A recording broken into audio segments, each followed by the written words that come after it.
Ang istoryang inyong mapakikinggan ay naglalaman ng mga sensitibong salita at eksena na hindi angkop sa mga batang tagapakinig. Ang gabay ng mas nakatatanda ay kailangan. Ano bang nangyari, ha? Sino bang tinatakasan natin? Bakit bigla-bigla na lang tayong umalis doon? Alam ko may kasalanan ka. Grabe yung tama ng droga sa'yo kanina. Ano?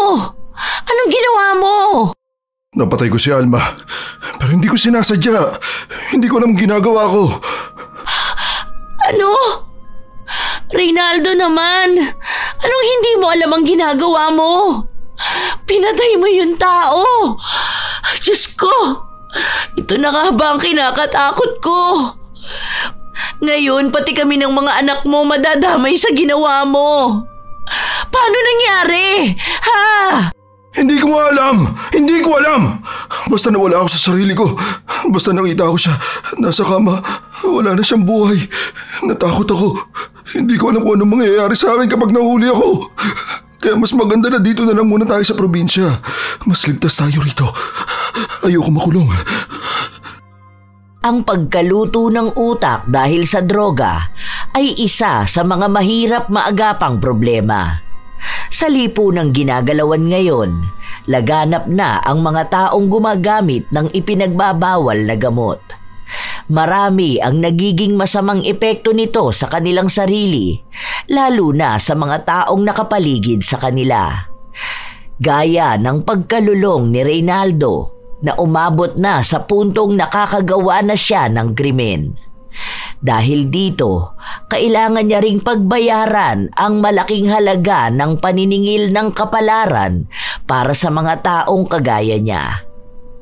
Ang klase ng paniningil ng karma na hindi kailanman basta mababayaran ng simpleng kamatayan lamang. Tapo! Te! Tubig! Oy! Hi, Pogi! Halika, pasok! Pakibuhat na lang at pakipatong sa gilid ng lababo. Wow, you're so strong. Ang tigas ng biceps mo ah. Alam mo ba, a lot of guys in America have strong bodies like you. Ganyan ang mga gusto ko. Halatang masarap. Te, tubig lang dinideliver ko. Grabe ka naman, ang sungit mo. I'm just admiring your body, okay? Ganyan kasi ang katawan ng asawa ko noon. Very, very firm. Very solid. Ay, namiss ko lang bigla. I want to try something hard again. You know what I mean? Mahilig ka ba sa oldies but goodies? Kaya pa naman ang tuhod ko. I'm old but not expired, dear. Bayos ka. Tubig lang dadaling ko sa bahay nyo.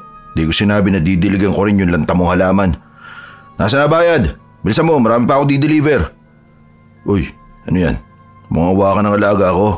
Manyakis to ah. Ang laki rin pala niyan.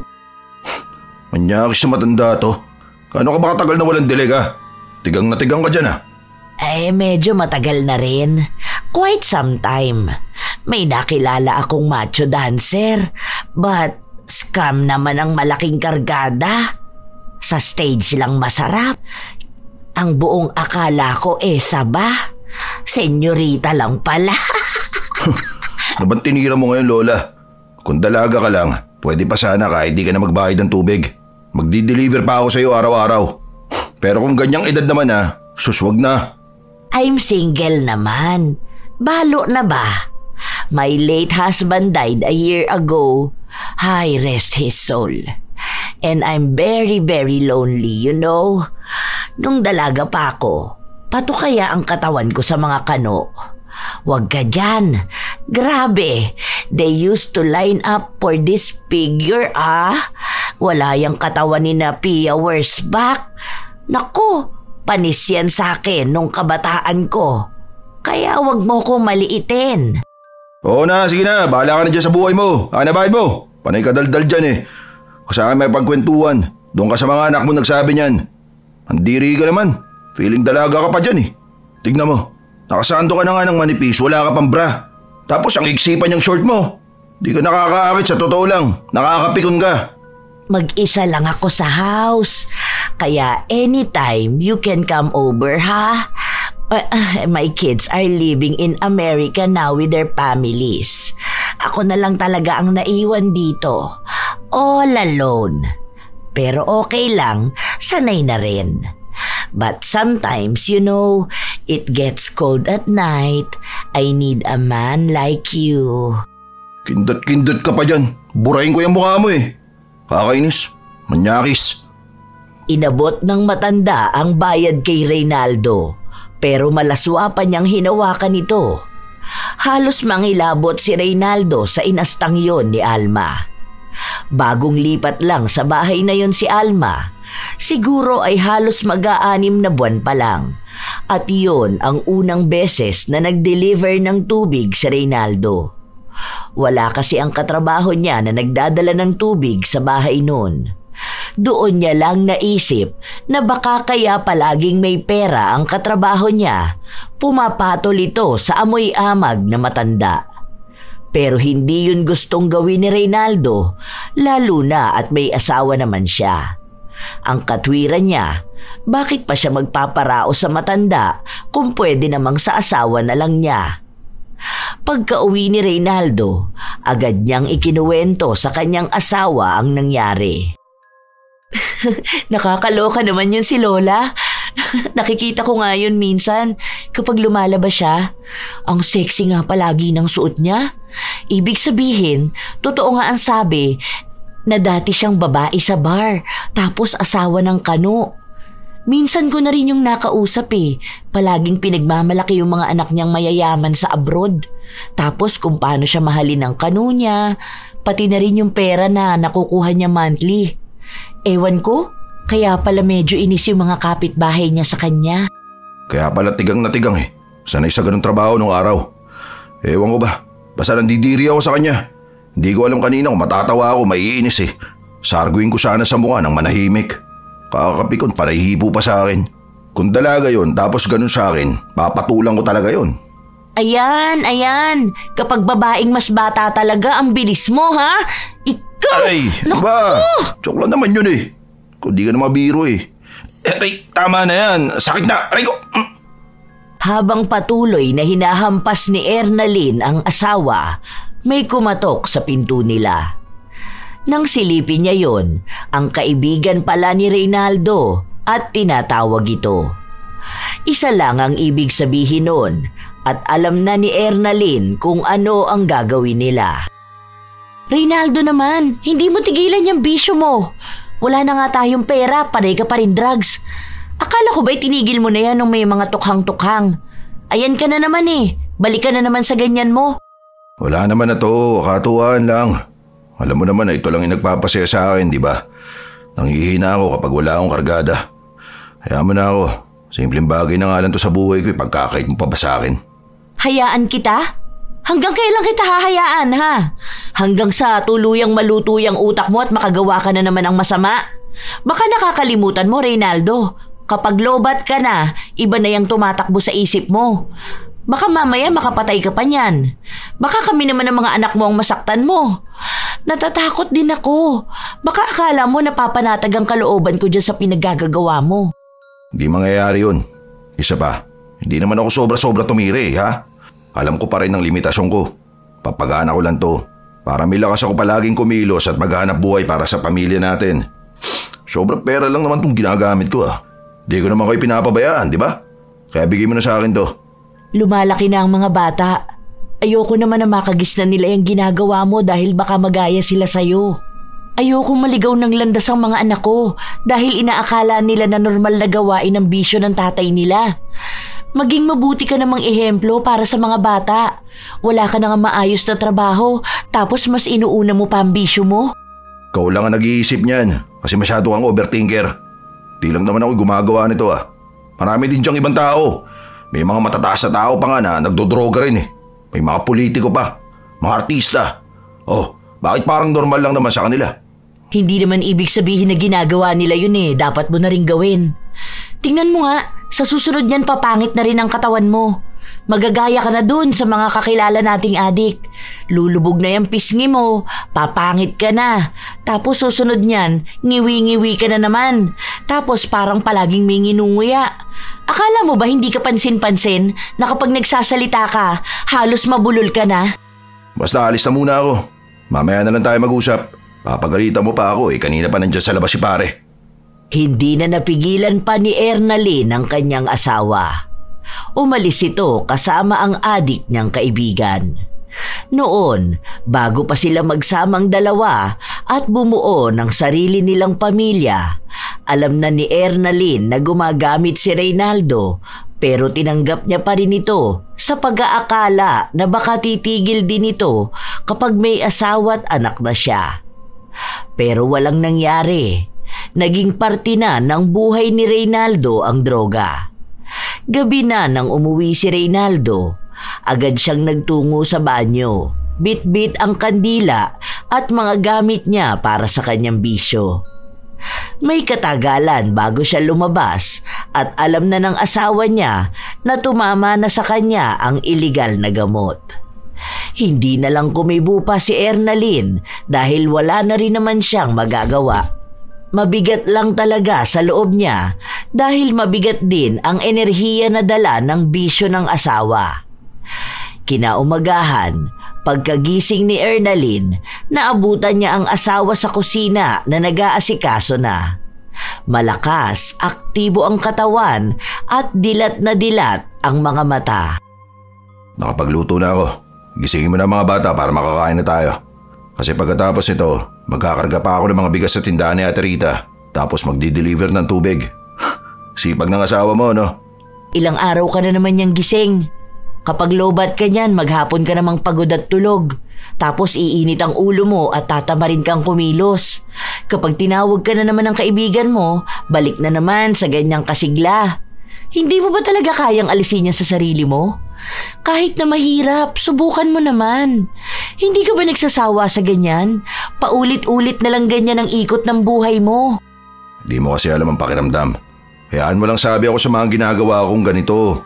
At isa pa, di naman ako katulad ng ibang adik dyan na nakakasakit talaga ng ibang tao. Di naman ako pumapatay. Hindi rin ako nanggagahasa. Talagang nakakuha ka pa ng idadahilan para lang palusutan niyang kasalanan na ginagawa mo, ha? Hindi pa sa ngayon. Pero paano kung umabot sa puntong gawin mo? Oh, paano na? Ha?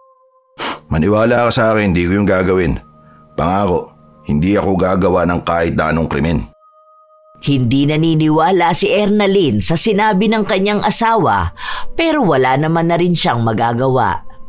Tinanggap niya si Reynaldo kaya kailangan niyang pagtiisan ito. Ilang araw pa ang lumipas, buong araw na hindi lumabas ng bahay si Reynaldo dahil bumaba na ang tama sa kanya ng droga. Napapailing na lang ang kanyang asawa habang nakikita siya nitong lupaypay sa upuan. Nakatulala at para bang lahat ng parte ng katawan niya ay masakit. Ang tagal ba dumating ng kaibigan mo? Para makapag-charge ka na? Daig mo pa di baterya na robot ah. Ano, ganyan na lang talaga ang gagawin mo sa buhay mo? Ulit-ulit lang? Bata ka pa, Reynaldo. May oras ka pa para magbago. Isipin mo kami. Hindi yung panay kaisip kailan ka makakasinghot. Tumahimik ka nga dyan. Ingay-ingay na nga ng paligid, dumadagdag ka pa. Ganyan! Sige, magdabog ka dyan. Gusto mo, basagin mo na lang din lahat ng mga gamit natin sa bahay eh. Ganyan ka naman kapag lobat ka, di ba? Hindi na gumagana yung utak mo. Paano? Unti-unti mo na talagang niluluto sa droga. Kung alam ko lang na hindi ka na talaga magbabago, sana nung isa pa lang ang anak natin, umalis na talaga ako eh. Kung sana nananahimik ka na lang. Hindi yung mga may maling gawa ako, pinupuna mo. Na hindi mo nakikita ang mga sakripisyo ko para sa pamilya na to. Mga pagtatrabaho ko para mabigyan kayo ng magandang buhay. Magandang buhay? Tingin mo ba may magandang buhay kang maibibigay sa amin, ha? Kung kahati namin ang bisyo mo? Asawa mo ako, kaya may karapatan akong pakialaman ng mga ginagawa mo. Lalo na kung malaki ang magiging epekto nito sa pamilya natin. Buwisit na buhay ito. Di ako binigyan ng katahimikan at kasiyahan. Binibigyan kita ng kapayapaan. Ikaw ang hindi nagbibigay nun sa utak mo. Alam mong ganyan ang epekto sa'yo ng droga, pero sige ka pa rin kapag inaaya ka ng mga tropa mo na yan. Hindi ka titigil niyan hanggat hindi ka nakakapatay dahil sa droga. Buwisit! Buwisit tayong lahat dito! Yan! Mas mabuti pa lumayas ka na kaysa ipakita mo sa mga anak mo na wala kang kwentang ama. Diyan ka sa mga barkada mong adik. Magsama-sama kayong mga animal kayo. Huwag ka na uuwi dito sa bahay. Galit na galit talaga si Ernalyn, lalo pat nakikita ng mga anak niya ang inaasta ng kanilang ama. May isip na ang mga bata, kaya maaaring matatak na rin sa kanila ang gawaing yon ni Reynaldo. Yun ang ayaw na mangyari ni Ernalyn dahil dalawa lang ang posibleng mangyari. Ang magalit ang mga bata sa kanilang ama o maging ehemplo itong gagayahin nila paglaki nila. Hindi naman nawawala ang pangaral ni Ernalyn sa kanyang mga anak na masama ang epekto ng droga sa kanila. Nang kinagabihan nun, bumalik ulit si Reynaldo sa kanilang bahay. Maayos na, hindi na galit. Mulat ang mga mata at masigla na naman ang katawan. May dala itong 5 kilong bigas at isang plastik ng mga prutas. May pasobra din na hindi na inalampa ni Ernalyn. Agad na rin siyang nagtungo sa kanilang kwarto para magpahinga. Hindi niya kinikibo ang asawa dahil sa inis na nararamdaman niya rito. Sorry na asawa ko. Inaaway mo kasi ako ng inaaway. O ito, pasalubong ako sa'yo. Di ba gusto mo na siopaw?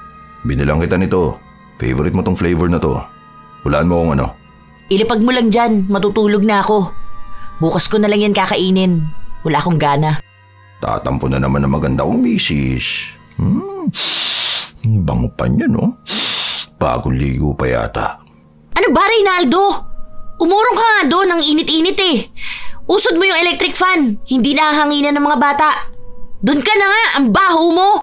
Bakit kasi hindi mo buksan yung isa pa? Mas malakas yun, di ba?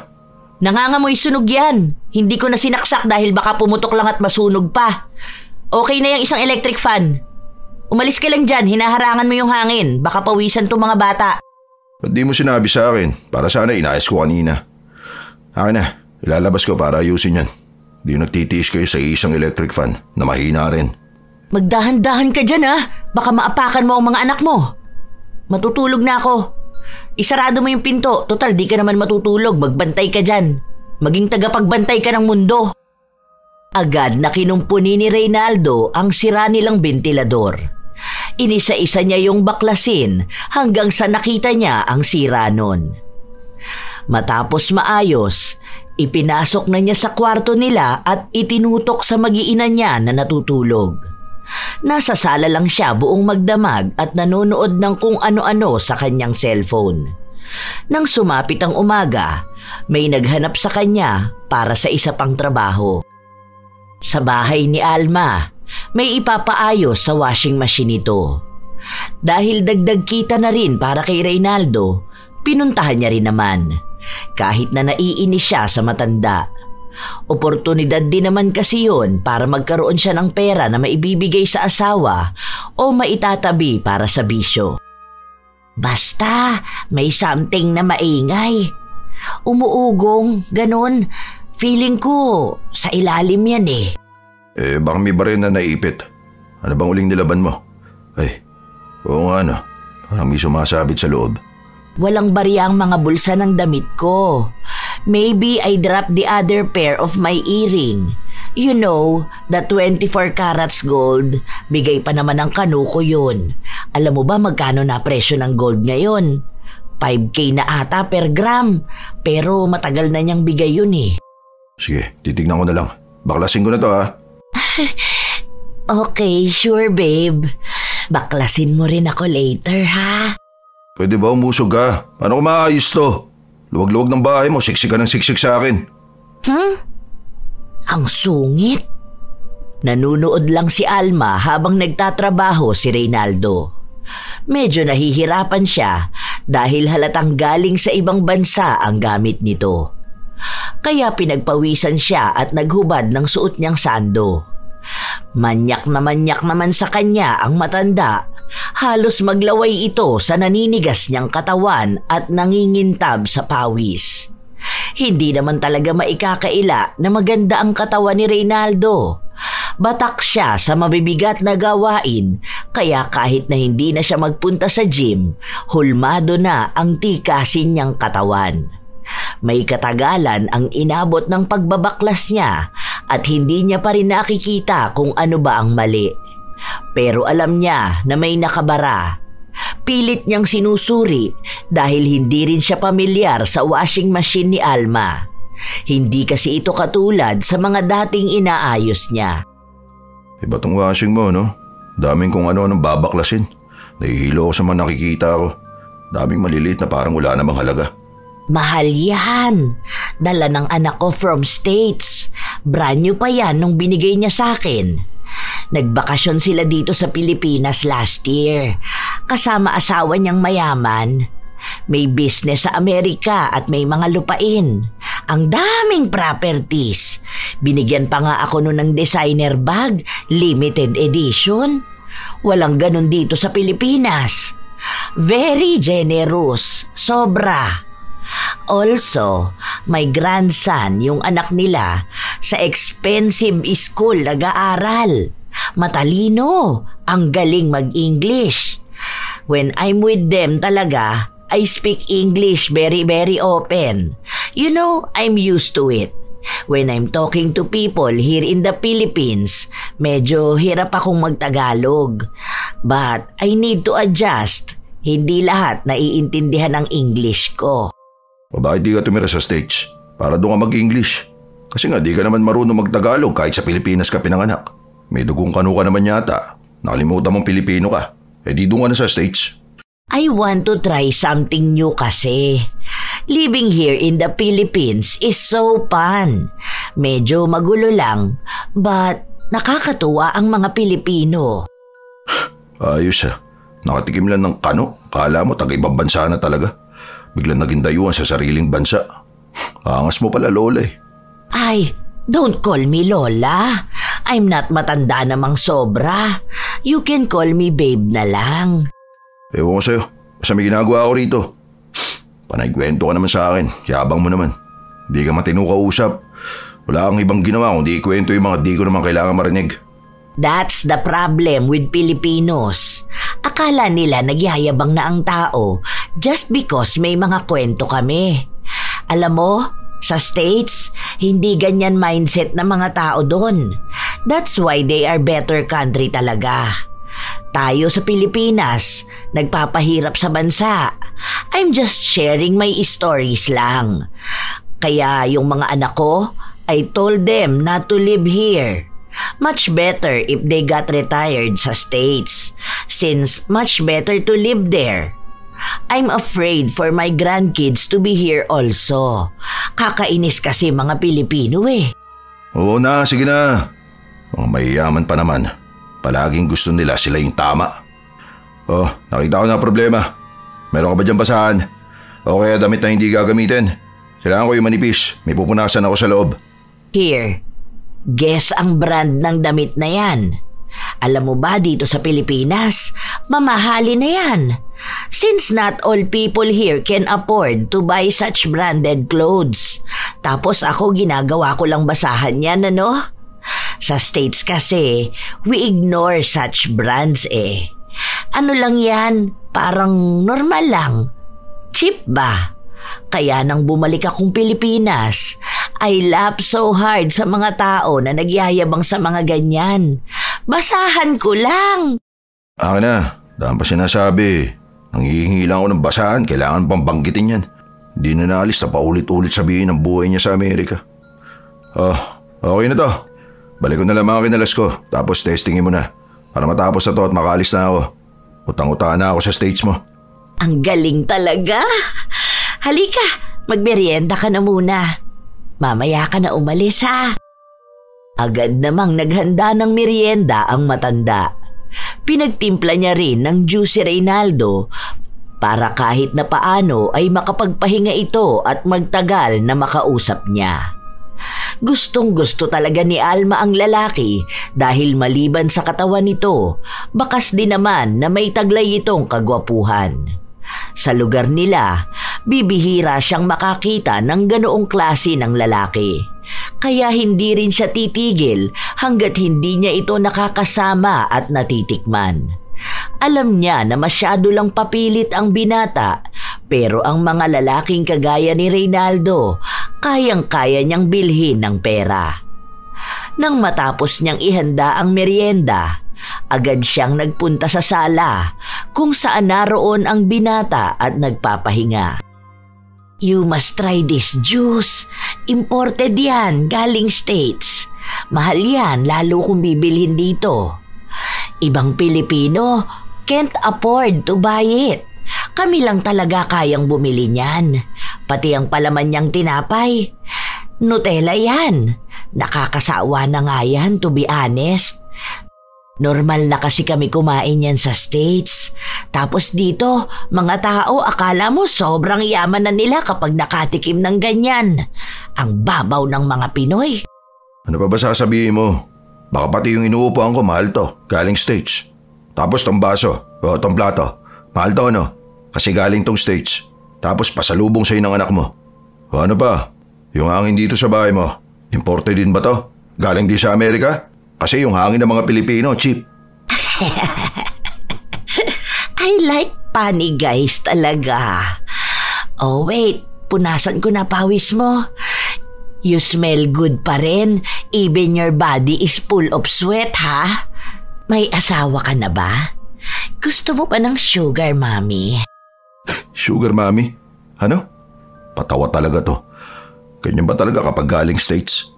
Di ko akalain na may mag-aalok sa akin ng ganyan. Nakakatawa pala talaga. Bakit mo naman biglang naisipan na alukin ako?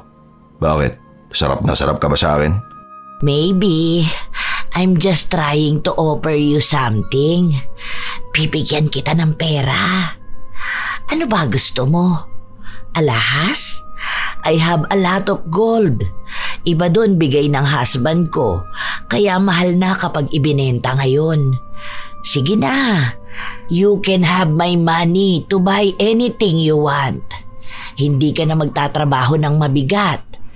Just think that I am your boss. Mahinahong hinahawakan ng matanda ang binti ni Reynaldo.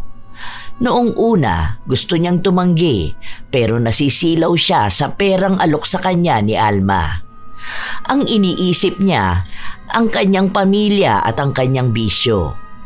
Alam niya na hindi na siya mabibitin kapag marami na siyang pera. Pwede na siyang bumili ng kahit na magkanong droga.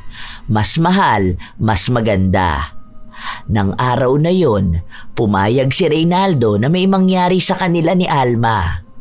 Kahit na may pandidiri sa kanya, ibinigay niya pa rin ang hilig nito.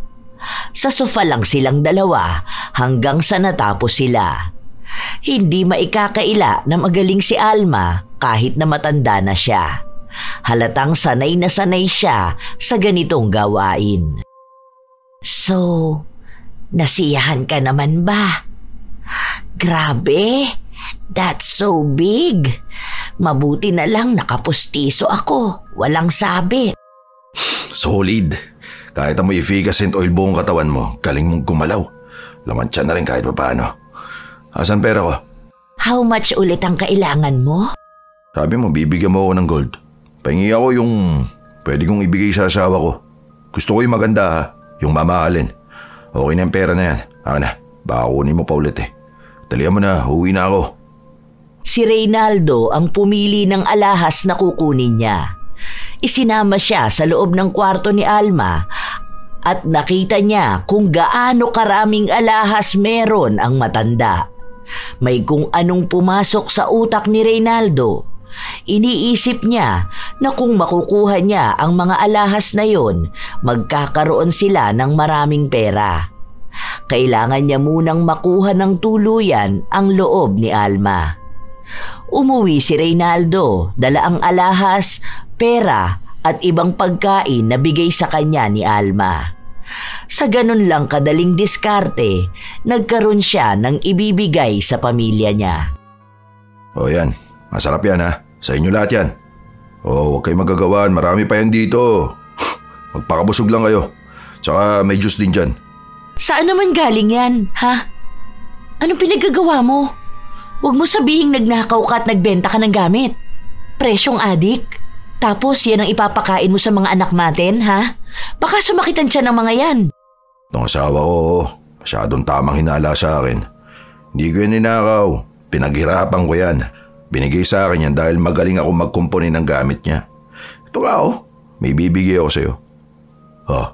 Tunay na gold yan ha. Ganda na. Bagay na bagay sa'yo. Lalo kang gaganda. Halika, suot ko na sa'yo. Ayoko niyan. Ibalik mo kung kanino mo yan ninakaw. Mamaya makita yan dito sa bahay. Nakakahiya na pagbintangan pa ako magnanakaw din. Isauli mo yan kung kanino man yan. Utang na loob sobra ka na sa pagiging adik mo. Nagiging malikot pa ang kamay mo. Talagang sinagad mo na yung kasalanan mo. Hindi ko nga ito ninakaw. Bigay din to sa akin. Ang sabi pa nga niya, ibigay ko to sa asawa ko. Malamang tatanggapin ko to. Dahil alam ko na gusto mo to. Tunay na gintuto, mahal. Para hindi ka nagagamit nung nabibili na tig-100. Tapos kapag nabasa ng pawis, nangingitim na.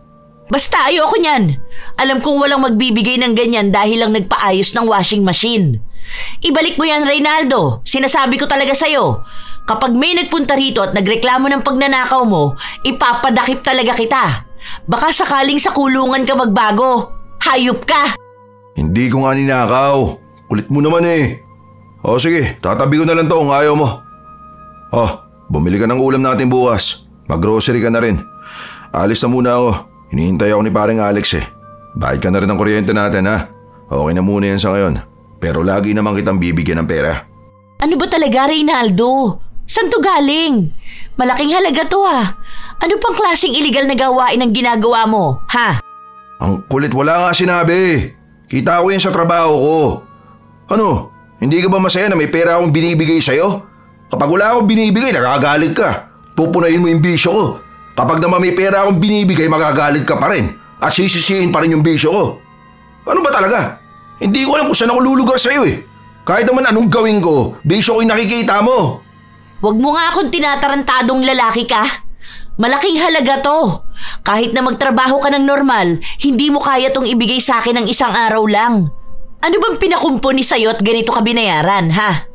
Alam ko kapag adik magnanakaw rin dahil kailangan nilang pantusto sa bisyo nila. Reynaldo! Alam mo, hindi ko alam kung saan mo ba nakukuha yung mga pinagsasabi mo eh. Lagi mo akong pinagbibintangan. Basta kita ko yan. Hindi ko yan ninakaw sa kung sino man. Bigay ko yan sa'yo para dito sa bahay. Magpasalamat ka na lang. Hindi palagi mo akong pinagdududahan. Galit ka palagi sa akin. Dahil kilala kita. Kahit na kailan hindi ka kumita ng ganito kalaki. Kung hindi ka gumawa ng masamang bagay, hindi ka magkakaroon ng pera. Ano ba? Maniwala ka naman sa akin, Ernalyn. Basta totoo ang sinasabi ko. Hindi ko yan ninakaw. Dahil kung ninakaw ko yan, malalaman at malalaman ng taong yun kung minawawala siyang pera.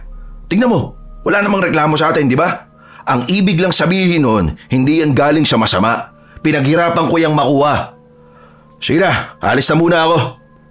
Hindi naniniwala si Ernalyn sa kanyang asawa. Puno siya ng pagdududa pero wala ngang naghanap ng nawawalang pera o ng bintang na nagnakaw si Reynaldo sa isa sa mga bahay na pinasok niya. Dahil na rin sa benepisyong nakukuha ni Reynaldo sa matanda, naulit nang naulit ang pagtatalik nilang dalawa ni Alma. Habang kapalit naman nun ay ang pasimple niyang pagnanakaw sa mga alahas nito. Wala na sa kanya ang pandidiri, lalo pat may nangyayari sa kanila sa tuwing may tama siya ng droga. Mas maganda ang kalidad na nakukuha niyang droga dahil kaya na niyang makabili ng mamahalin. Dahil doon, mas lalo siyang nalulung at hindi na kinakaya pang kontrolin ang sarili para makawala sa bisyong lumalamon sa kanya.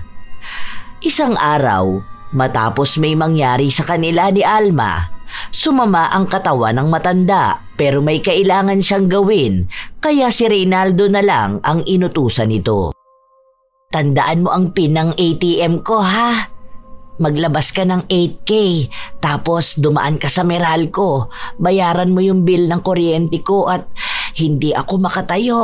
Sinusumpong ako ng rayuma ko. Okay, kukunin ko na rin yung ibibigay mong pera sa akin ha. Pagaling ka dyan. Tandaan mo na kasi. Gusto mo pang magbabaliktad sa kama. Akala mo teenager ka. Agad na ring umalis si Reynaldo. Sobra ang inilabas niyang pera. Itinago niya yon dahil gagamitin niya sa pagbili ng droga. Madalas niya rin kasing nililibre ang mga kaibigan niya, kaya mas lalong dumami ang nakakakilala sa kanya. Nang maibalik niya kay Alma ang ATM nito, hindi niya sinabi kung magkano ba talaga ang pera na kinuha niya. Hindi na rin naman nagtanong pa ang matanda.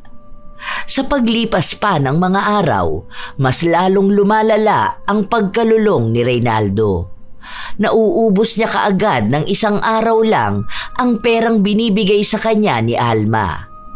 Kahit ang pera dapat para sa pamilya niya, nagagastos niya. Nawala na ang pangako niya sa kanyang asawa dahil mas naging masarap sa panlasa niya ang bisyo. Hinahanap-hanap na niya ito palagi. Dahil nawawala na siya ng kontrol, hindi na rin niya naibibigay ang pangangailangan ng kanyang pamilya. Yun din ang dahilan kaya palagi silang nag-aaway ng kanyang asawa. Ano, lango ka na naman sa droga? Hindi ka na nagpapahinga. Mabubuhay ka pa ba dyan sa ginagawa mo? Ibang klase ka rin talaga. Baka nakakalimutan mo na may pamilya kang binubuhay. Mas pinagkakagastusan mo pa ang mga barkada mo ah. Ano, para sabay-sabay kayong lumipad? Bakit? Lakas ko nga ako. Tignan mo, ganda pa rin ang katawan ko. Kakabuhat pa rin ako. May energy. Ano pinagsasabi mo dyan? Pati mga kaibigan ko, dinadamay mo pa. Maayos? Maayos ka pa sa lagay na yan? Nasosobrahan ka na. Reynaldo, hindi ka superhero. Huwag mong abusuhin yung katawan mo, utang na loob naman. Akala mo kapag nakatira ka, ikaw si Superman eh. Kahit magdamag, magkikikilos ka dyan. Akala mo hindi ka napapagod, pero tingnan mo, unti-unti niyang sinisira ang buhay mo. Yang lakas mo na yan, kunwari lang yan. Hiram lang yan. Dahil yung droga na akala mo pinapalakas ka, unti-unti niyang kinukuha ang lakas mo hanggang sa hindi mo nakayanin. Bakit mo ba kasi iniisip ang buhay ko? Hanggat maayos ako, walang problema, okay? Nagbibigay naman ako ng pera, kahit na papano, di ba? Hindi naman ganun kalaki pero at least hindi ko kayo napapabayaan. Hindi ko kayo naabandona. Hindi gaya ng iba. Akala mo ba hindi ko alam yung ginagawa mo? May mga naririnig akong bali-balita na kumakabit ka dun sa matandang mayabang na galing sa ibang bansa. Kaya ba palagi kang nasa bahay nila? Naku naman, Reynaldo. Awa naman sa sarili mo. Adi ka na nga, pumapatol ka pa sa matanda. Mamaya mahawahan mo pa ako ng sakit. Paano mo nasisikmurang makipagtalik sa ganung babae? Sagad na talaga, no? Para sa bisyo na lang lahat. Binubuhay tayo ng mga ginagawa ko. Bakit ka ba nakikinig sa kanila? Inggit lang sa akin yung mga yon dahil dumidiskarte ako sa buhay. Alam ko kung kanino mo yung naririnig eh. Dun sa mga asawa ng lalaking gusto ring makakuha ng pera kay Alma. Diskarte ko to. Diskarte. Kung sana ang dinidiskarte mo nakakatulong para umangat ang pamilya natin. Kaso lahat yun napupunta lang sa bisyo mo eh. Ano, magkano na naman gastos mo sa panlilibre dyan sa mga kaibigan mo? Ha? Kung may malaking pera kang nakukuha doon sa matanda mo, malaking pera din ang inilalabas mo sa bisyo mo. Hindi ka paangat, Reynaldo. Palubog ka ng palubog. Kagaya niyang pisimong lubog na rin. Masyado mo nang binababoy ang sarili mo. Basta. Alam mo na maganda ang araw ko ngayon, sinisira mo. Binibigyan naman kita ng pera, di ba? Ano, hindi pa ba yun sapat sa'yo? Sige, dadagdagan ko na lang. Basta huwag mo nang papakailaman ng bisyo ko. Hanggat wala tong masamang epekto sa pamilya natin, hindi ako titigil. Masaya ako sa ginagawa ko. At hindi mo yun alam. Dahil ang alam mo lang, punahin ang bisyo ko. Bakit? Hihintayin mo pa ba na may maging masamang epekto sa atin to? Sobrang bigat sa pamumuhay kapag may kasama kang nagdodroga. Hindi payapa ang bahay. Nakakatakot. Dahil baka biglang isang araw, may kung sino-sino na lang ang maghahanap sa'yo. Ang hirap. Nakaka-stress. Bahala ka na nga dyan sa buhay mo. Bukas na ako uwi.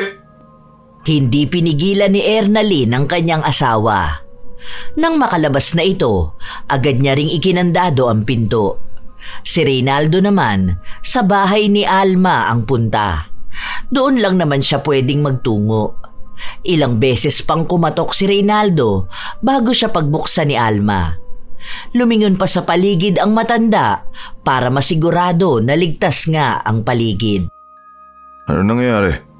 Bakit aligaga ka dyan? Teka, ano yan? Nagdadrugs ka na? Shh! Lower your voice. Umupo ka na lang kung gusto mo rin. Ano yan? It's called Special K, one of expensive drugs. I used to take it even when I was still in America. My favorite drugs. Masarap. Yan pala yung tinutukoy nilang Special K. Mga mayayaman lang may afford nito ah. Di ko pa nasusubukan yan eh. Malakas daw yung tama niyan, lalo na sa utak. Pero balita ko, mas magandang araw yan. Bibihira lang kasi may nagbebenta niyan. Then you should try it. Tara, dito ka sa tabi ko. You will finally experience to live in different dimension.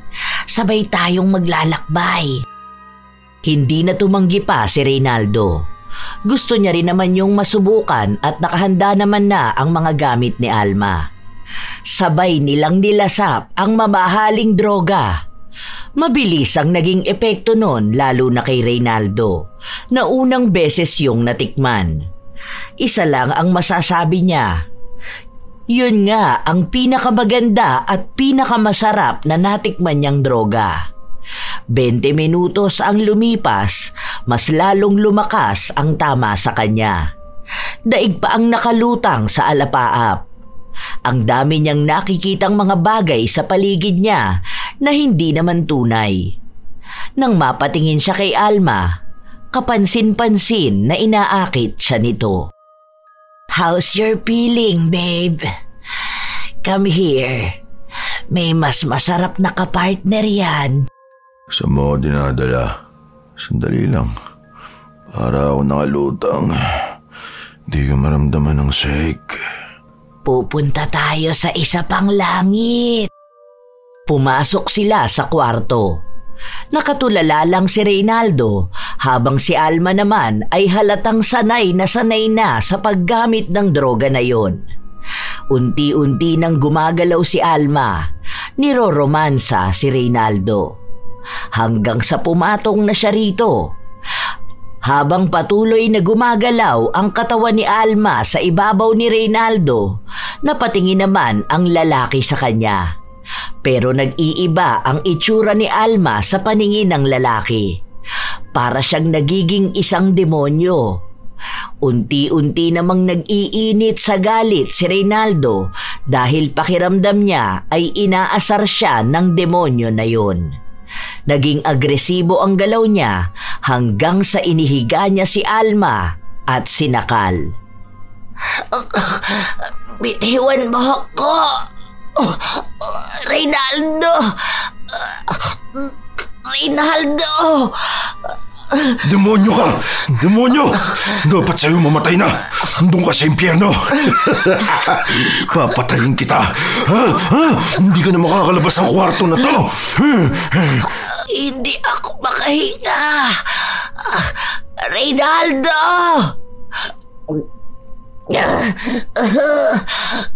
Tulong!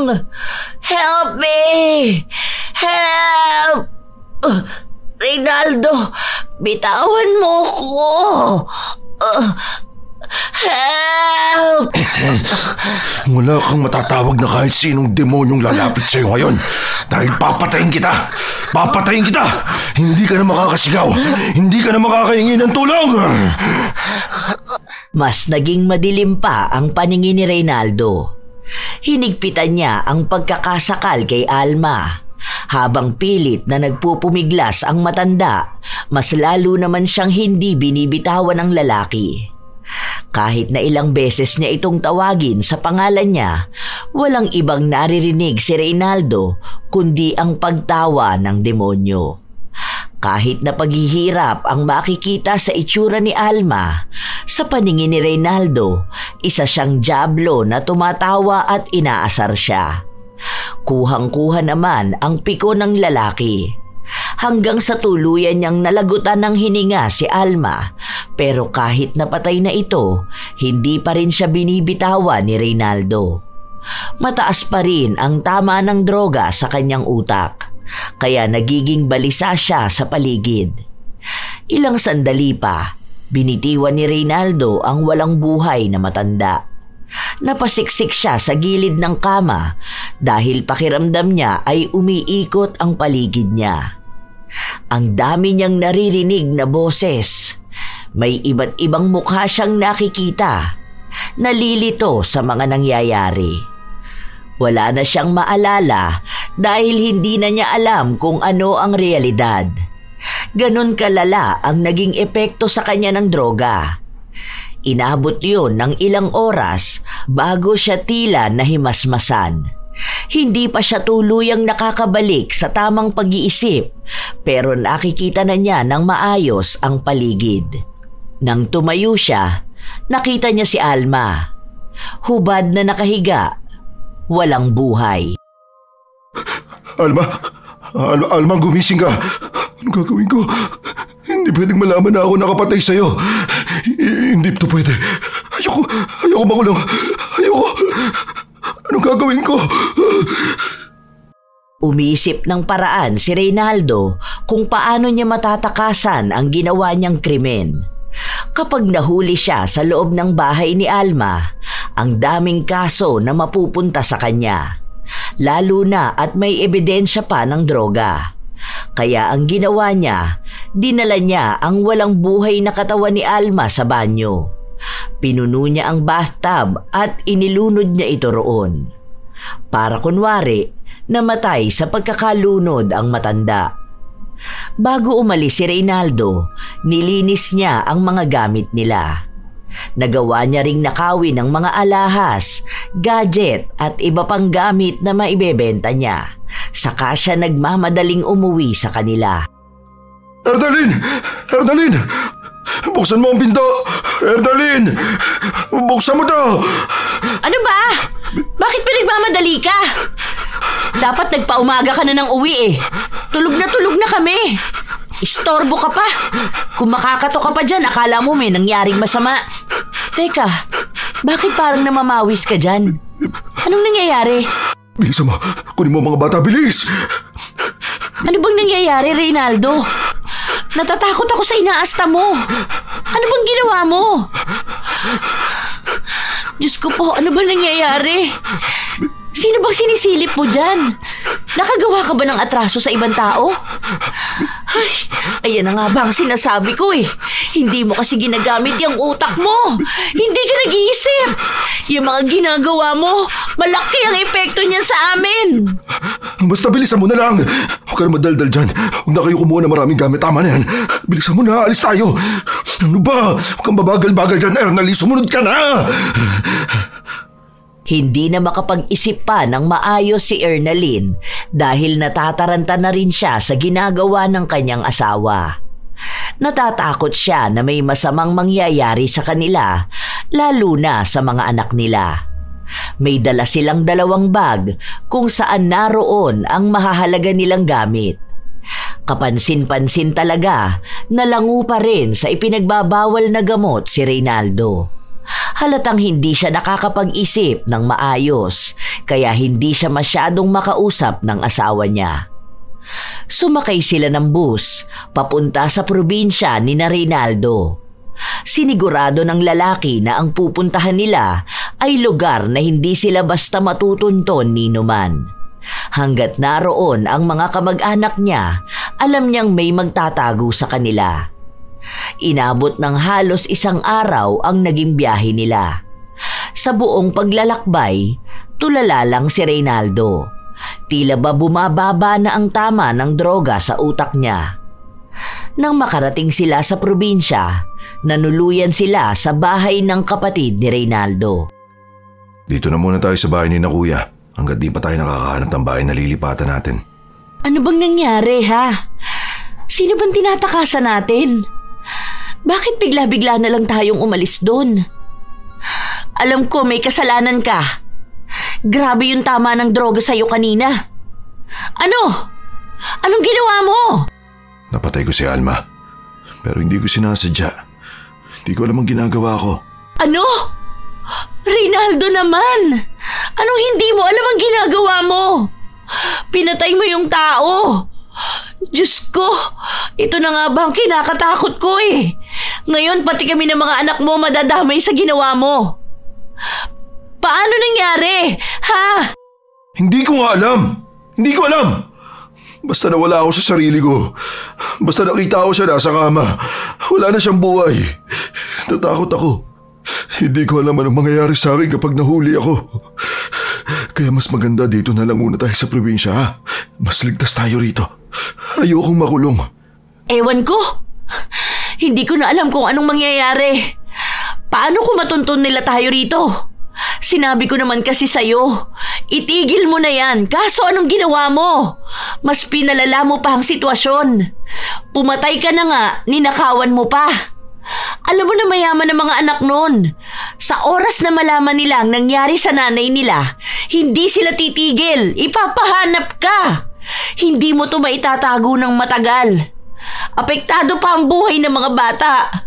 Hindi mo rin kasi iniisip ang kinabukasan nila eh. Nagnakaw ako dahil kailangan natin ng pera. Huwag mo na lang akong kontrahin. Huwag kontrahin? Ha? Alam mo ba ang ginagawa mo?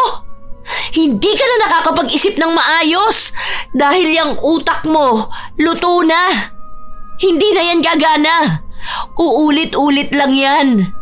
Nagawa mo na ng isang beses, magagawa mo ulit. Natatakot ako na baka isang araw kami naman ang patayin mo. Hindi ko gagawin yun. Hindi ko masasaktan ng pamilya ko. Ngayon mo lang yan nasasabi. Pero kapag tinamaan ka na naman ng droga, baka hindi mo na kami makilala. Ayoko na ng ganito. Kung may pagpipilian lang ako, hindi na kami sumama sa'yo ng mga bata. Hindi ko lang sila kayang buhayin mag-isa eh. Kung sana noon pa lang nakinig ka na sa akin, hindi na aabot sa ganito. Hindi tayo magtatago dahil sa krimen na ginawa mo. Wala naman na tayong magagawa. Nangyari na. Basta dito na lang tayo. Mabubuhay tayo malayo sa ginawa natin. Hindi mo habang buhay maitatago ang anumang kasalanan na nagawa mo. Darating din ang araw na sisingilin ka at pagbabayaran mo ang karma mo. Ilang araw ang lumipas bago nakahanap ng lilipatang bahay sina Reynaldo. Malapit lang yon sa bahay ng kanyang kapatid. Ilang linggo pa, naubos na ang mga nanakaw ni Reynaldo. Hindi na rin sila nakakuha pa ng anumang balita tungkol kay Alma. Pero kahit na ganon, hindi pa rin natatahimik ang buhay nila dahil hindi naman tinigil ni Reynaldo ang paggamit niya ng ipinagbabawal na gamot. Anong oras ka na naman nakauwi? Ano? Sino na naman ang bago mong sinasamahan? Sa oras na may mapatay ka rito, alam mong hindi na tayo makakaalis. Maawa ka naman sa amin ng mga anak mo. Nadala lang ng hayaan. Wala naman akong ibang ginawa. Hindi mo ba talaga mapigilan ang sarili mo? Ayaw mo na talagang magbago, no? Wala na talagang pag-asa? Mahirap tong pigilan. Lalo na hinahanap-hanap na ng katawan ko. Di ako makakilos na maayos kapag hindi ako gumamit. Tamad na tamad ako palagi. Kaya paano ko kayo bubuhayin, ha? Paano mo kami bubuhayin? Nabubuhay mo ba talaga kami? Ha? Kalahati ng kinikita mo na pupunta dyan sa lintik na bisyo na yan. Kaya mo naman yan pigilan kung gugustuhin mo. Kaso nagpapaudyo ka sa kung sino-sino. Akala ko kapag lumipat na tayo ng bahay, aayusin mo na ang sarili mo. Hindi pala. Sa ibang lugar mo lang kami tinira, pero sa parehas na impyerno mo pa rin kami gustong manatili. Sana makagawa ako ng paraan para makatakas kami sa ganito. Ayokong kalakihan ng mga anak ko ang kademonyohan ng tatay nila. Isang beses lang ako nagkamali. Nung napatay ko si Alma, yun lang ang nagawa ko. Yun lang? Ang pagpatay, yun lang? Ang pagnanakaw? Ang pananatili sa pagdodroga? Anong tingin mo sa sarili mo? Malinis pa rin? Ayoko na. Nanatili lang ako sa'yo dahil kailangan ng mga anak ko ng suporta. Pero hindi ko na kayang tagalan pakisamahan ng isang adik na nagtatago dahil sa krimen na nagawa niya. Pagod na ako! Tunay ang mga salitang sinabi ni Ernalyn.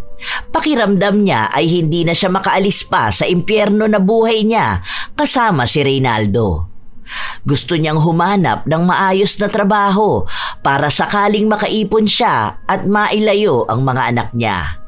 Hindi naman siya aasa pa na magbabago pa si Reynaldo. Buhay na niya ang droga at silang pamilya ay pangalawa lang sa bisyo na yun. Ilang buwan ang lumipas, walang pagbabago kay Reynaldo.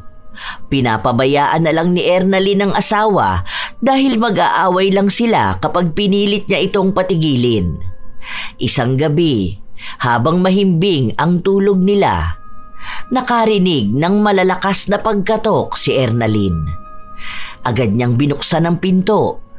Nakita niya ang isang maskuladong lalaki na puno ng tato ang buong katawan. Nakakatakot. May mga kasama itong tikasin din ang katawan. Ang lalaki na ito ay sikat sa lugar nila sa tawag na Boy Bungo. May kailangan kayo? Andiyan ba ang asawa mo? Wala eh. Hindi ko alam kung uuwi siya mamayang umaga. Bakit? Sabihin mo sa asawa mo, isang beses lang ako nagbabanta. Matapos nito, malalaman niya kung siyang impyerno siya dadalhin ng pantatarantado niya sa akin. Ha? Bakit? Anong ginawa ni Reynaldo? Siya ang tanungin mo.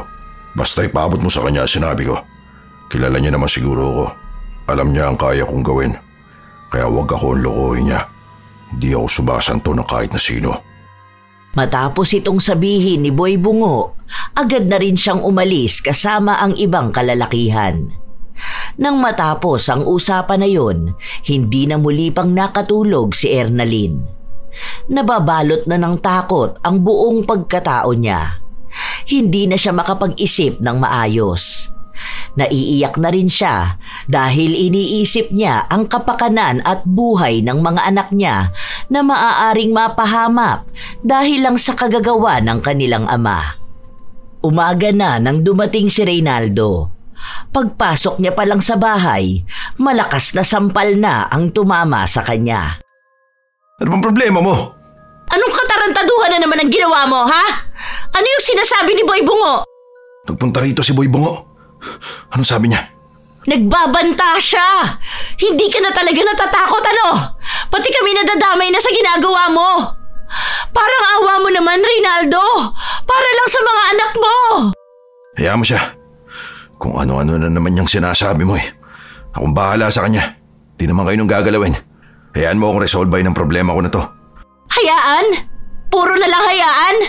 Hinayaan na kita kay Alma. Hinayaan ko na rin yung pagkalulong mo sa droga. Paano ko hahayaan ang pagbabanta nun? Kilala mo si Boy Bungo. Hindi yun basta kung sino lang na tao. Kaya nung patayin ng mga anak natin sa harapan mo nang hindi siya kumukurap. Ganon siya katindi. Para namang hindi mo siya kilala noon. Lahat ng tumatarantado sa kanya, ginagantihan niya. Anong ginawa mo? Ano na naman ba to? Basta, babayaran ko naman talaga siya. Naubos ko lang yung droga. Pero ako nang bahala ron. Gumagawa ako ng paraan. Punyeta! Sa dami ng oonsihin mo, si Boy Bungo pa! Hindi ko naman alam na mauubos ko yun eh. Kala ko kasi may makukuha akong pera dun sa isa kong pinasukan trabaho. Pero di ako pinasahod. Makikiusap na lang ako sa kanya. Hindi ko naman siya tatakbuhan eh. Hindi mo talaga siya matatakbuhan. Dahil bago ka makalabas ng bayan na to, papatayin ka na niya. Papatayin niya kami. Hindi ko na alam kung anong gagawin ko sa'yo. Hindi mo naman to problema. Akin to. Hindi ko problema? Naririnig mo ba ang sinasabi mo? Paano hindi ko to iisipin? Kung masisira pati buhay ng mga anak natin dahil lang sa katarantaduhan mo. Adi ka na nga, sinagad mo pa lahat ng kagaguhan. Hindi na natigil pa si Ernalyn na problemahin ang nangyayaring panloloko ng asawa niya sa isa sa pinaka nakakatakot na tao sa lugar nila. Halang na ang kaluluwa ni Boy Bungo dahil sa dami na rin ng taong niligpit nito. Hindi mabilang sa daliri kung ilang tao na ang itinumba niya. Kaya walang nagtatangka na lokohin siya habang si Reynaldo ginawa yon. Nakasalalay sa kamay ng asawa ang buhay ng kanilang pamilya. Hindi na ito katulad kung paano sila nakatakas sa krimen na nangyari kay Alma. Dahil marahil, ito na rin ang karma na sumusunod sa kanila. Takot din si Reynaldo para sa buhay niya, kaya nangutang na siya at ginawa ang kung ano-anong bagay para lang makalikom ng pera na pwede niyang ipantapal sa nagamit niyang droga. Anong gagawin ko dito sa barya? Baka gusto mong ipalunok ko sa ito. Wag, pangako magbabayad ako sa iyo. Naghahanap lang ako ng pagkakakitaan. Hindi naman ako tatakbo eh. Hindi ka na talaga makakatakbo kahit makakapaglakad dahil lulumpuin na kita. Ilang beses pang nagmakaawa si Reynaldo pero pinaghahampas pa rin ang tuhod niya. Malakas, buong puwersa. Kahit na magsisigaw siya at humingi ng tulong, walang nakakarinig sa kanya. Nakatitig lang sa kanya si Boy Bungo, hindi kumukurap. Halatang nababalot na rin ang kadiliman ng pagkatao. Pinapanood lang kung paano siya bumagsak at mangisay sa sakit na dulot ng pagpalo ng matigas na tubo sa tuhod niya. May katagalang ginawa sa kanya yon. Sinigurado na durog ang buto niya at hindi na talaga siya makakalakad. Sinabi ko naman sa inyo, sa lahat ng ayaw ko yung tinatarantado ako. Patikim pa lang yan sa'yo. Dahil kapag hindi mo na ibigay sa akin yung pera, tiyak na sa hukay ka na matatagpuan. Tandaan mo sinabi ko, dahil gagawin ko yon. Parang awa mo na. Bigyan mo pa ako ng oras.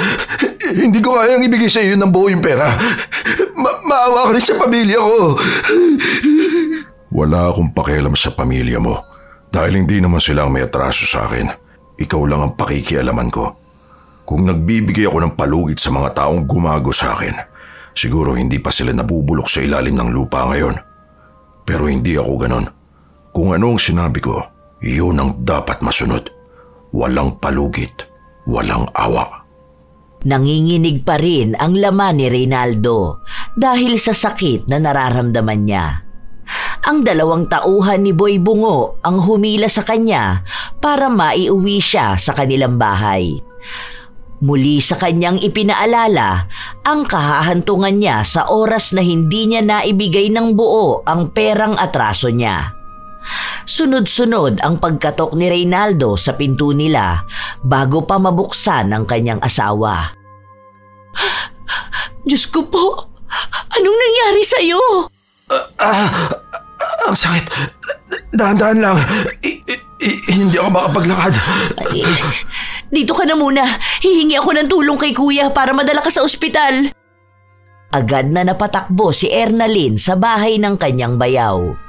Agad namang isinugod sa pampublikong ospital si Reynaldo, kung saan nalaman nila na malala ang inabot ng pagkadurog ng buto sa kanyang tuhod. Ang sabi, may pagkakataon pang maagapan yun, ngunit malaking halaga ng pera ang kakailanganin nila. Walang ibang makakatulong sa kanila dahil hindi naman galing sa mayamang pamilya si Reynaldo, maging ang asawa niya. Iniisip din ito na kung may maglalabas ng pera para sa kanya, mas uunahin niyang bayaran si Boy Bungo. Pero kahit na kanino sila lumapit, walang handang magpaabot ng tulong. Nilagnat din si Reynaldo dahil sa sobrang sakit ng dinanas niya sa pagmamalupit ni Boy Bungo. Nanatili muna siya sa ospital ng isa pang araw. Kinabukasan, bago sila umalis, nagkaroon pa ng problema dahil may nawawalang gamit ng nakasama ni Reynaldo sa kwarto. At ang gamit na yon, natagpuan sa kanya. Ninakaw niya yon. Dahil sa kahihiyan, nagalit sa kanya ang kanyang kapatid. Ilang beses na rin pala siyang pinagtakpan nito sa mga pagnanakaw na ginawa niya sa kanilang lugar. Nang makauwi sila sa bahay, galit na naman si Ernalyn. Nakita mo na ba ang ginawa mo, ha? Dinagdagan mo pa ng kahihiyan ng pamilya natin. Talagang nagnakaw ka pa? May sakit ka na, gumawa ka pa ng krimen? Mabuti na lang napakiusapan ni kuya. Kung hindi, baka nga nasa kulungan ka na. Ewan ko na lang kung hindi maungkat lahat ng mga kalokohan na ginawa mo. Pwede ba? Kung wala ka namang may tutulong sa akin, manahimik ka na lang. Kung alam mo lang ang problema na pinagdaraanan ko. Nagawa ko lang yun dahil kailangan ko ng pera. Papatayin ako ni Boy Bungo. Tignan mo nga ang ginawa niya sa akin. Nilumpunan niya ako. Sobrang sakit nito. Hanggang ngayon nakinginig pa rin ang laman ko. Kasalanan mo naman yung mga nangyayari sa'yo eh. Kung sana una pa lang inayos mo na ang buhay mo, hindi ka naman naabot sa ganito. Inuuna mo kasi ang bisyo mo eh. Hindi ka nag-iisip ng maayos. Nangyayari na nga, di ba? Kesa magdadaldal ka dyan, tulungan mo ako makabayad. At paano ko yun gagawin? Kung dito pa lang sa bahay, wala na ako maibigay na sapat na pantustos. Umisip ka ng ibang paraan. Kung gusto mo magbenta ka ng katawan, maganda ka naman. Marami dyan magkakandara pa sa'yo. Para naman to sa akin at sa pamilya natin. Paano kapag pinatay ako ni Boy Bungo? Ha? Paano na ang mga anak natin, ha? Alam mo, sa totoo lang, kapag ginawa niya yon, magpapasalamat pa ako sa kanya. Dahil mababawasan ang problema ko. Baka mas maging maayos pa ang buhay ng pamilya natin kapag nawala ka na. Hindi na namin kasalanan kung babawian ka na sa mga ginawa mong kasalanan. Desisyon mo yan. Ginawa mo yan. Kaya kung anumang kapalit ng mga mali mong nagawa, pagbayaran mo na lang. Ibig sabihin, hayaan mo na lang ako mamatay. Anong klaseng asawa ka? Ha? Hindi mo iniintindi ang sitwasyon ko. Anong klaseng asawa ka rin, ha? Sana una pa lang kami ang inintindi mo, di ba? Hindi yung wala kang ibang ginawa, kundi ang unahin ng bisyo mo. Dinala mo kami sa impyerno, Reynaldo. Hindi kami makalaya dahil ayaw mong lumaya sa kasalanan na yan. Lulong ka sa droga. Lutong-luto na yung utak mo. Takot ka palang mamatay eh. Sana hindi ka na nagbisyo nang nakamamatay, di ba? Ilang beses ba ako nagmakaawa sa'yo para tigilan mo yan? Ilang beses ba akong umiyak at nagbabaka sakali na pakinggan mo ko? Pero wala kang ginawa. Pinalala mo ng pinalala ang ginagawa mo. Dahil hindi ko kayang mabuhay na wala to. Dito ako nagiging masaya at malakas. Hindi yun totoong saya at hindi totoong lakas. Pinaparamdam lang sa'yo ng pansamantala hanggang sa malulung ka na para hindi ka na makaalis. Pero ang totoo niyan, unti-unting sinisira niyang bisyo mo ang tunay na saya. Ang tunay na kalakasan mo. Inuubos ka na niyang bisyo mo. Kung totoong masaya ka dyan, hindi ka sana problemado ngayon. Pansamantalang pagtakas sa realidad ang hatid sa'yo ng droga. Pati kaming pamilya mo nawala na sa'yo. Nawala ang lahat sa'yo, Reynaldo. At yung mga kaibigan mong kasama mo magbisyo, kakampi ka lang nila kapag may hihit-hiting kayo. Pero kapag ganitong kailangan mo na sila, nawawala na sila, di ba? Kasama ka lang nila sa panandaliang saya, pero iiwan ka rin kapag hindi ka na mapapakinabangan. Sinira mo ang buhay mo. Wala kang ibang dapat sisihin kundi ang sarili mo. Inilabas na ni Ernalyn ang lahat ng sama ng loob na nararamdaman niya sa kanyang asawa. Dahil ubos na rin naman ang pag-asa niya na mapagtatanto ni Reynaldo na mali nga siya sa kanyang mga ginawa. Sa haba ng pagkakataon sa buhay niya para magbago, hindi siya kumilos. Dahil ang palagi lamang laman ng utak niya ay kung paano siya didiskarte para sa bisyo niya. Hindi pa rin nawawala ang lagnat ni Reynaldo. Nakahiwalay siya ng higaan dahil bawal mabangga ang kanyang tuhod dahil sumasakit yon ng sobra. Habang inaapoy siya ng lagnat, kung ano-ano na rin ang nakikita niya sa paligid. Ang dami niyang naririnig na boses at isa na roon ang kay Alma. Tinatawag siya nito. Nakikita niya rin ang mukha ng matanda kung paano niya ito huling naabutan sa kama. Ang postura kung paano niya ito pinatay. May mga nakaraan pang kasalanan niyang nagbabalik sa utak niya. Para na siyang nababaliw. Ang nararanasan niyang ito ay dulot na rin ng droga. Ganoon ang nangyayari sa kanya kapag matagal na araw na siyang hindi nakakatikim ng bisyo. Yun na ang kanyang parusa. Binabagabag na siya at binabalikan ng mga kasalanang tinatakasan niya noon. Ilang araw na ganoon ang nangyayari sa kanya. Minsan ay tulala siya, minsan naman ay sumisigaw siya. Gusto niyang magwala, gusto niyang magalit, pero wala siyang magawa. Hindi niya maintindihan kung ano ba ang nararamdaman niya. Kumain ka na muna. Aalis ako, iiwan ko yung mga bata kay kuya. Nakiusap na rin ako sa kanya na baka pwedeng tingnan-tingnan ka niya rito. May nahanap akong trabaho sa laundry shop. Kailangan kong kumayod para sa mga anak natin. Iiwan mo na ako. Huwag mo akong iiwan sa kanila. Lahat sila nakatingin sa akin. Si Alma bumubulong siya. Naririnig kong nakakatakot yung tawa. Hay, ewan ko sa'yo, Reynaldo. Walang ibang tao rito. Patay na si Alma. Yang nakikita mo, yang naririnig mo, konsensya mo yan. Tama na sa'yo ng droga yan. Baliw ka na talaga. Kawawa ka lang. Ayoko sumama sa kanya. Sabi niya dadali niya ako sa impyerno. Huwag mo ko ibibigay sa kanya. Hindi. Ayoko. Natatakot ako sa impyerno. Bahala ka nga sa buhay mo. Late na ako sa trabaho. Kumain ka dyan kung kakain ka. Hindi na rin naman kita maaalagaan. Kapag nakahanap na ako ng mas magandang trabaho, aalis na kami ng mga bata. Hindi ako bibitbit ng problema. Gusto ko ng bagong buhay kasama sila. Walang adik, walang baliw. Huwag ka alis. Huwag mo akong iiwan kay Alma. Ayun siya. Hindi niya ako tinatantanan. Bahala ka! Wala akong pake kung di kanya tantanan. Sumama ka na sa kanya sa impyerno! Agad na umalis si Ernalyn. Ilang araw pa ang lumipas, mas naging malala ang kabaliwan ni Reynaldo. Paulit-ulit niyang isinisigaw ang pangalan ni Alma. Minsan umiiyak siya, minsan naman ay tumatawa.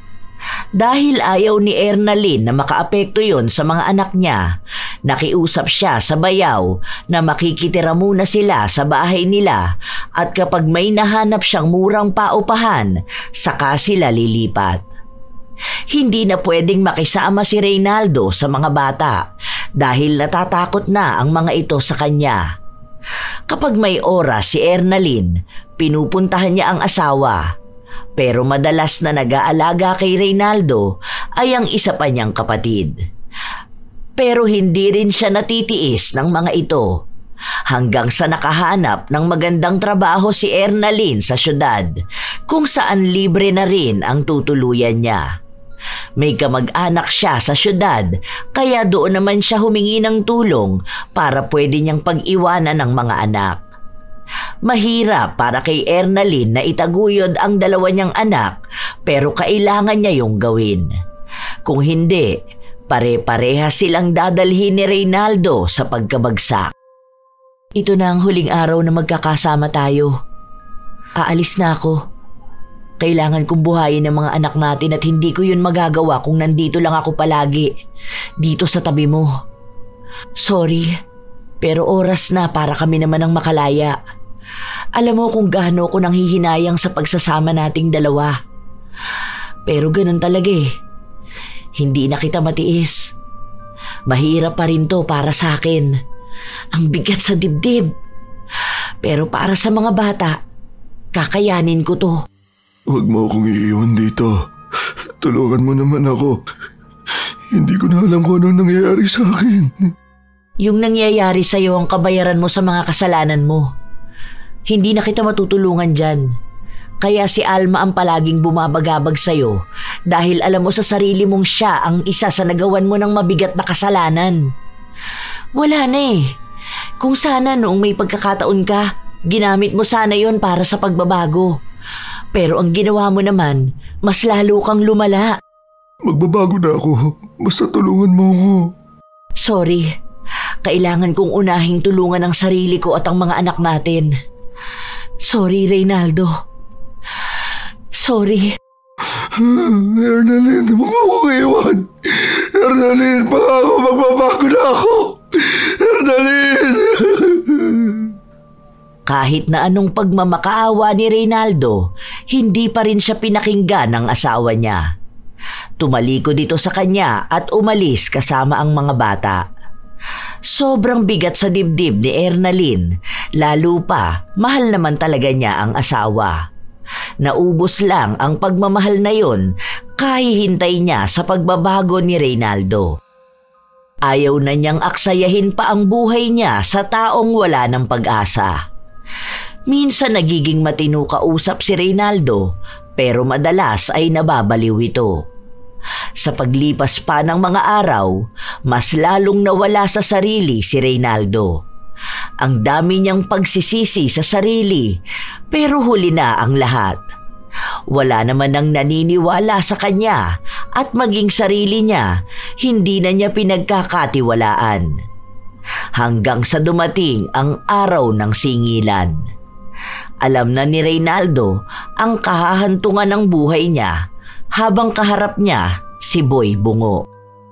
Dumating na ang oras mo, Reynaldo. Hindi ako ang kamatayan na susundo sa'yo dahil ako ang kamatayan na maghahatid sa'yo sa kabilang buhay. Ang dami nila sa paligid. Nakikita mo ba sila? Nandito si Alma. Masaya siya. Tinatawag niya ako. Gaano kaya kalawak ang impyerno? Hindi ko alam dahil ikaw ang mauuna doon kaya ikaw ang unang makakalam. Hayaan mo, kahit na malawak yon, magkikita pa rin naman tayo doon. Itinutok ni Boy Bungo ang baril sa ulo ni Reynaldo. Sa pagkalabit niya ng gatilyo, tinanggap na rin ni Reynaldo ang katapusan ng buhay niya. Ang mga anino, ang mga bulong, ang kaluluwa ni Alma na gumugulo sa kanya. Lahat yon ay nawala na ng tuluyan. Sinayang niya ang buhay niya dahil lang sa pag-aakala na ang droga ang magsasalba sa kanya sa realidad na hindi niya matakasan. Dapat ay kasama niya ang kanyang pamilya. Nasisilayan niya ang kanyang mga anak na lumalaki habang nagbibigay siya ng magandang aral sa mga yon. Ang dami pa sana niyang pagkakataon para patunayan na mabuti siyang asawa at ama, ngunit lahat ng yon ay hindi niya nagawa dahil sa pagpili niya sa kanyang bisyo. Nakarating kay Ernalyn ang nangyaring pagpatay sa asawa niya. Hindi niya napigilan ang magluksa kahit na alam na niya ang kahahantungan ng buhay ni Reynaldo. Ang daming naiwang tanong sa kanya. Ang dami niyang kahilingan na hindi natupad. Nakakalungkot mang isipin, pero may mga taong pinipiling lunurin ang kanilang sarili sa sarap na panandalian na hatid ng droga. Kahit kapalit nito'y tuluyang pagkawasak ng kanilang buhay. Sa halip na yakapin ang pag-ibig ng kanilang pamilya, mas piniling kumapit sa bisyong unti-unting hihigop sa kanila sa pagkalugmok. Ang minsang tikim na inaakalang langit ay isang bitag na nakakalason. At ang pakiramdam na tila ikaw ay lumilipad ay hindi kalayaan, kundi isang pagbagsak na hindi mo na mapipigilan. Tandaan na ang droga ay bihasang manlilinlang. Ipadadama sa iyo ang ginhawa, ang saya, ang tila kalangitan. Pero ang buong katotohanan ay inaagaw lang nito ang pangarap mo. Pinaiikli ang buhay mo. Ang unang tikim ay ang isang susi sa pagbubukas ng impyernong kalalagyan mo. Huwag mong tatangkaing subukan ito dahil masisira lamang ang iyong buhay. At sa taong gumagamit pa rin ito, hindi pa huli ang lahat. Ang tunay na matapang ay hindi ang taong kayang tiisin ang epekto ng droga, kundi ang taong matapang na huminto, lumaban at bumangon para sa sarili at sa mga taong minamahal. Kailanman ay hindi naging mabuti ang droga. Wala itong naisalbang buhay, walang naiayos na pamilya, walang naisakatuparang matinong pangarap. Kung nilalasap mo ang sarap sa umpisa, handa ka bang tanggapin ang kapalit nitong pait? Tandaan na hindi lang ikaw ang wawasakin ng droga, kundi maging ang mga taong nasa paligid mo, maging ang mga taong lubos na nagmamahal sa'yo. Ipagpatuloy ang buhay ng mas matiwasay at malinis, hindi ang buhay na sumira ng kinabukasang nabulag sa bisyo. Huwag mong hayaang kunin ng bisyo ang pagkakataon mong mabuhay ng buo, malaya at masaya. Shout out sa ilan sa mga masusugid na tagapakinig ng mga istorya ni Lola Telang. Charson Tamidles at sa Tamidles family, sa kanyang ninang na si Caroline Carpon at hipag na si Heidi Tamidles. Noemi Kiambao at sa kanyang minamahal na si Angelica Degano Talania. Florence Hervasio, Genevieve Suco, Anha Rose Ayeras, Maylin Cordoba at sa kanyang asawa na si Neil Cordoba at sa Cordoba family ng La Paz, Tarlac. Supladang pasaway, Girly Satur at sa lahat ng mga taga-siling department ng Cosmo Malvar, Batangas. Lani Capile. Hi kina Noemi Garcia Pabunan, Maria Lee Nakagawa, Jenny Suzuki, Amy Bag, Pureza Tagiwalo, Gloria Taer, sa kanilang boss na si Boyet Escarda, Madam Rose, Janine, Jerry, Jera, Joven, Jimmy, Mike Bunding, Papa Opong Mamalol, AJ, Angie, Vincent, Tantan, Yael, Leonard, Ayorn, Weng, Windy, KJ at sa Team Manok. Shout out kina Matt Sarol, Sherlyn Joseco, Maria Lee Nakagawa, Marida Lightworker, Nathaline Canonio ng Pag-asa Bamban, Tarlac, Candida de Balucos, Pamela Agasang, Mary Jane Flores Rico, Will Maleses, Danica Dulnuan, Larcy Siriban, Carlita Nocerale, Michelle Esperon, Corazon Ingay, Team Gaminil Francisco, Maymay Hernandez at sa kanyang mga anak na si JJ at Blessy.